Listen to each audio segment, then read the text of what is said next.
Matthew Asher, everybody. Give it up for him.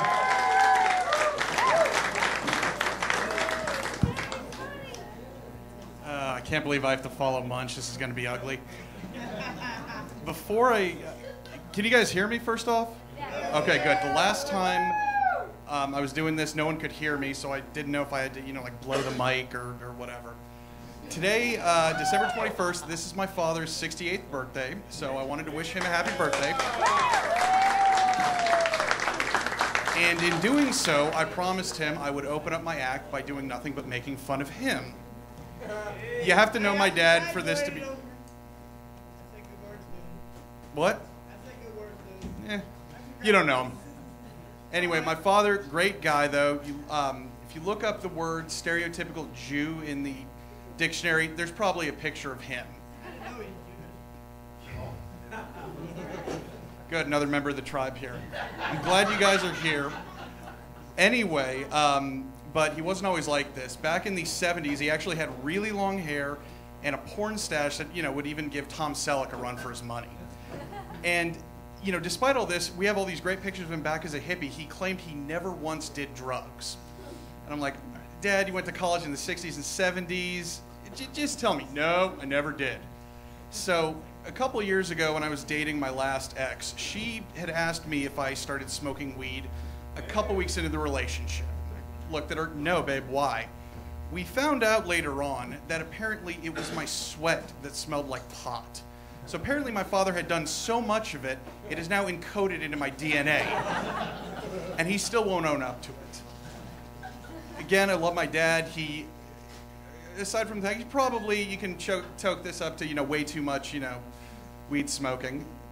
He makes really stupid mistakes. I left my phone at my parents' house one day, and I sent him an email about it. He calls up my roommate, just to set up the, time when I could drop by and pick it up.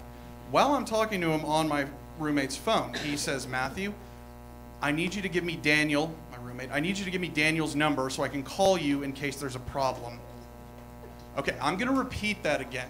He calls Daniel his phone.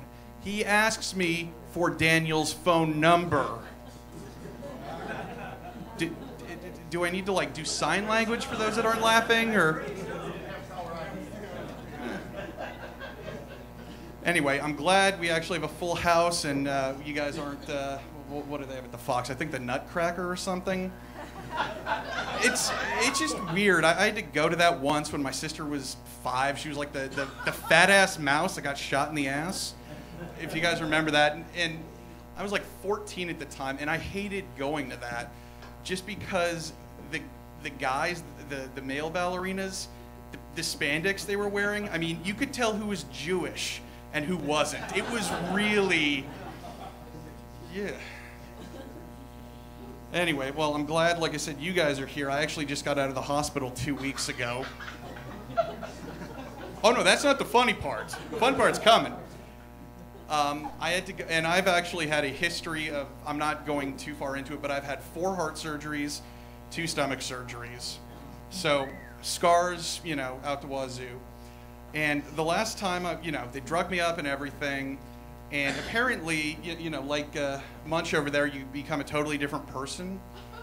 Apparently, I was a totally different person when I was, tripped out on morphine. There was from what I understand, an elderly, like 50s, butch, nurse that apparently I was hitting on the whole time while she's giving me a sponge bath. Now, according to my father, while he's watching this, he's sitting in the room.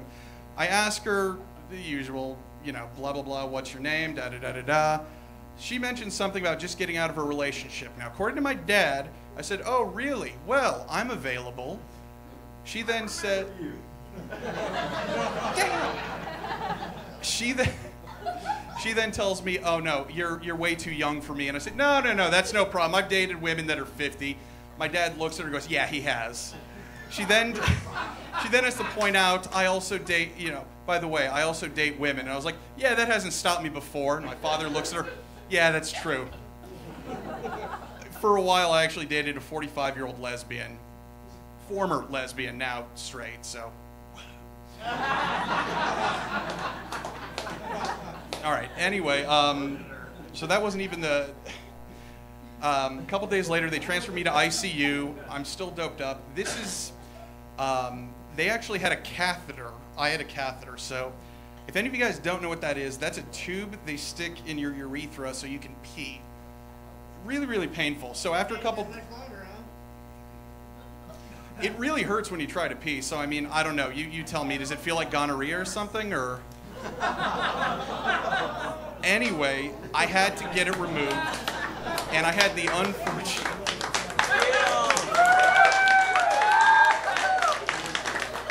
All right, I'm not going to be able to finish all my jokes, but I'll still be able to leave on a really high note. Anyway, the last...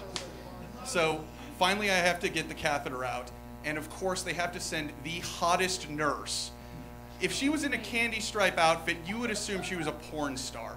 There is nothing more degrading or weird than having an insanely hot woman grabbing your dick when it's in its limpest form humanly possible, taking a tube out. She finishes up, and I'm still tripped up, and I was like, so, when do you get off? She looks at me, smiles. I don't remember what happens next. Anyway, that's my time. I'm Matthew Asher. Thanks again.